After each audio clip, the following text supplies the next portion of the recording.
Hey guys, welcome back to my channel. So today is a day where I just wanted to reflect on my lifestyle, my journey as a cross-dresser, and basically who I am as a gay individual. I just wanted to reflect on this month's festivities, celebrating Pride 2022. Like I said in my previous videos, I feel that Pride is every day. It's just something we need to celebrate amongst ourselves on who we are, what we strive for, and basically who we want to be in the world and how we want to be portrayed in this world. And so the reason why I'm actually glammed up is because I actually did a couple of shoots. I just wanted to do something for fun, for ending of Pride, and of course Liberation. Stay tuned for my photo on Liberation Day or Liberation Week. But yeah, I just wanted to share my journey, you know, being gay in the islands, most especially in my island community of Saipan. Growing up, I really didn't know about LGBTQ or, you know, being gay, or, you know, I never knew what the lifestyle was besides being portrayed as bakla, faggot. You name those words, yeah, we were called those words.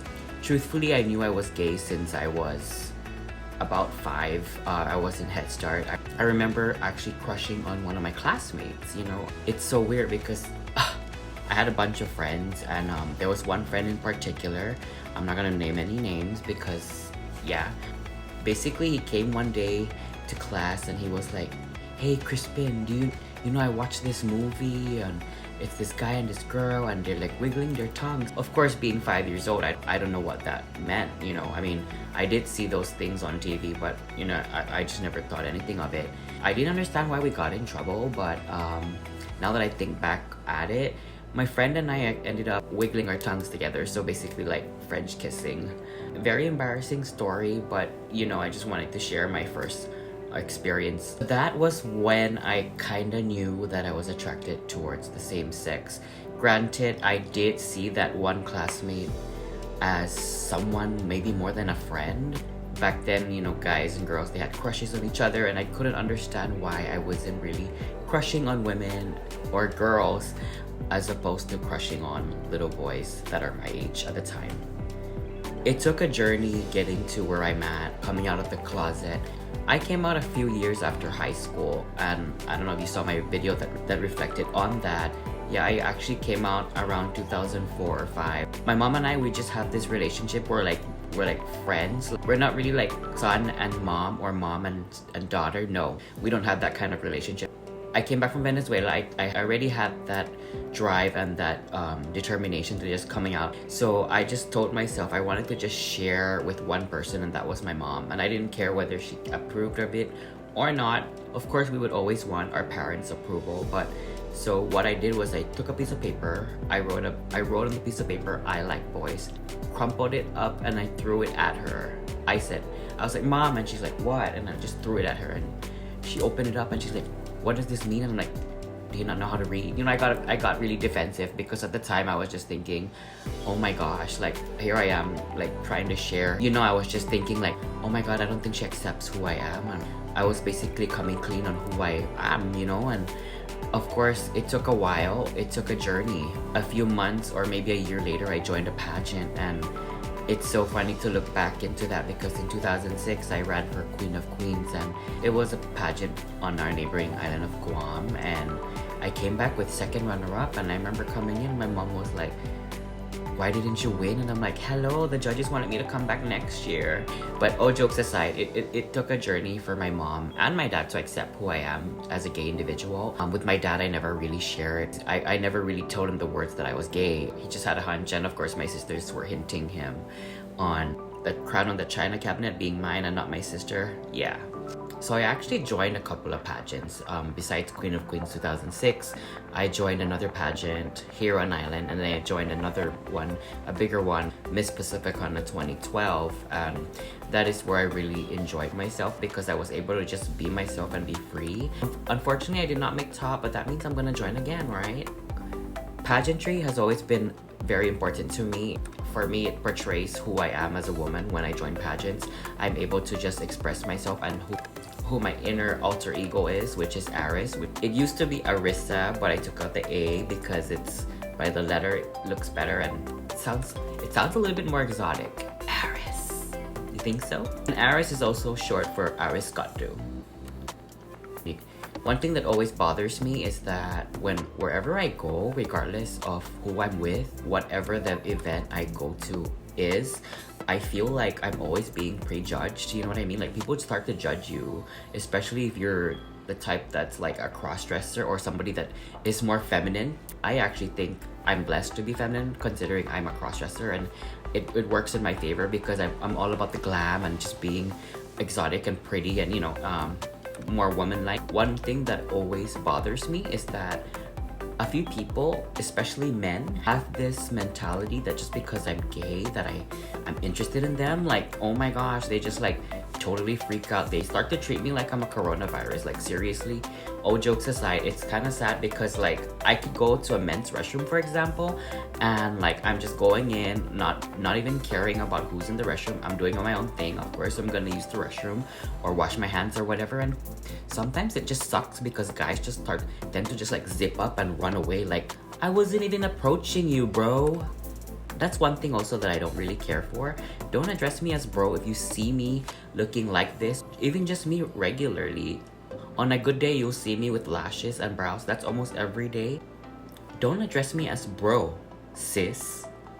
Truthfully, I would suggest that if you're kind of confused to how to address a person, it's always nice to do the polite thing and just to ask that person how they want to be addressed. After all, I don't think a guy would want to be called ma'am. Life is just a learning experience. Every day we learn something new and adapt it to who we are and how we share who we are in the community. If I could give a message to my younger self, that would have been to just come out and just be free and just be happy. I'm not saying the happiest right now. Of course, we all have our struggles, and of course, mental health matters. We have a lot of struggles in our lives, and I feel like if I was able to come out maybe 10 years prior, I would have been more flamboyant and excited about everything in the world. You know what I mean? Like, I feel that I mean, I'm approaching 40, and I feel like inside I'm still like in my 20s because I came out of the closet a little too late compared to other people. Although there are some people that are still in the closet, I feel for them and I respect who they are. I don't feel that because you have that vibe with someone that you have to like out them, because I've been outed way back before I even came out of the closet. That's one thing also I need to stress out, that respect the person next to you. Just because you could assume that person's sexuality is something different, it's their story to tell and not yours. So please respect that. Regardless of who you see in front of you, whether you see somebody that's like perfect skin, perfect height, perfect body, you will never know how that person feels. So I feel like wherever we go, sometimes they look at us as the entertainers. I don't see why it's always like that. I do get it. Our community could entertain just naturally, right? I remember being bullied all throughout my life, most especially in elementary and junior high. Junior high was one of the worst for me.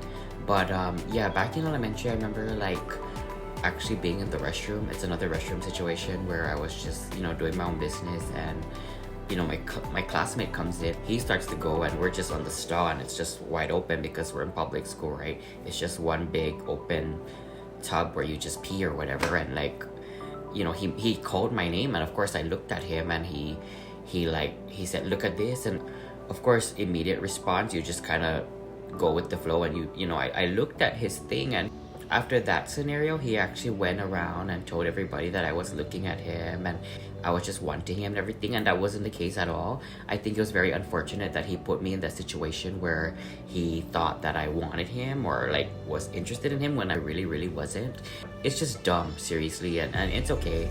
It was a learning experience for me. It made me realize that not everybody could be your friend, even though they claim to be your friend.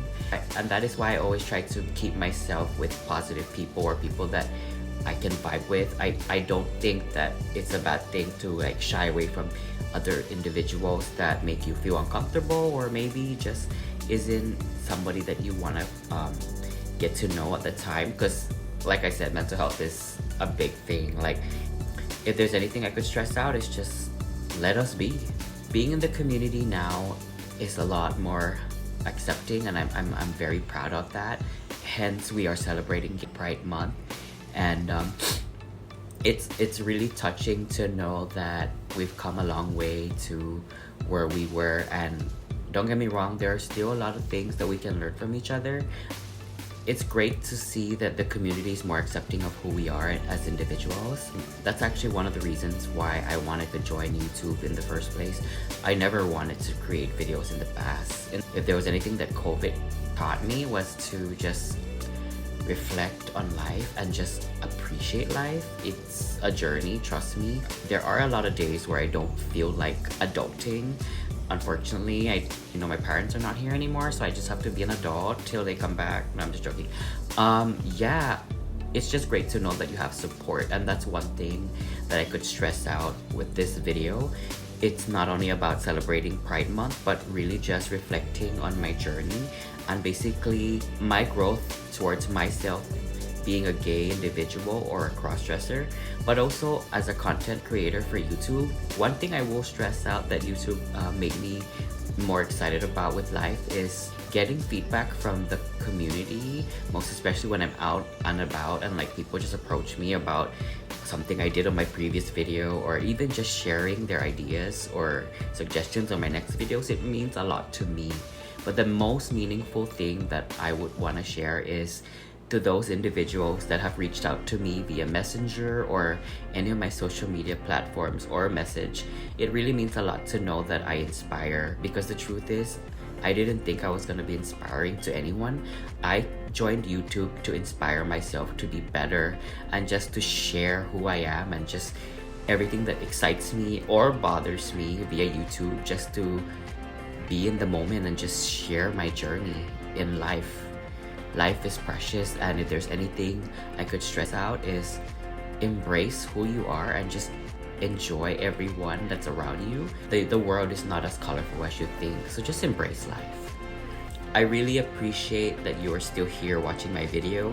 Thank you so much for the love and support you have given me, most especially to the community out here, the LGBTQIA+ community. Happy Pride Month. I hope you guys had a great one. Stay safe. And till my next video, I'm gonna end it for now because it's getting a little long and I'm getting a little tired, and I don't want to be so emotional because we're getting a little sniffy because we're sharing. I actually got this video suggestion from someone close to me, and if you're watching this, thank you so much for the suggestion. It was fun, and yeah. Till my next video, this time I'm gonna end for real. Thank you. And yeah, it's intermission time, don't forget. Drink responsibly. Guaiya.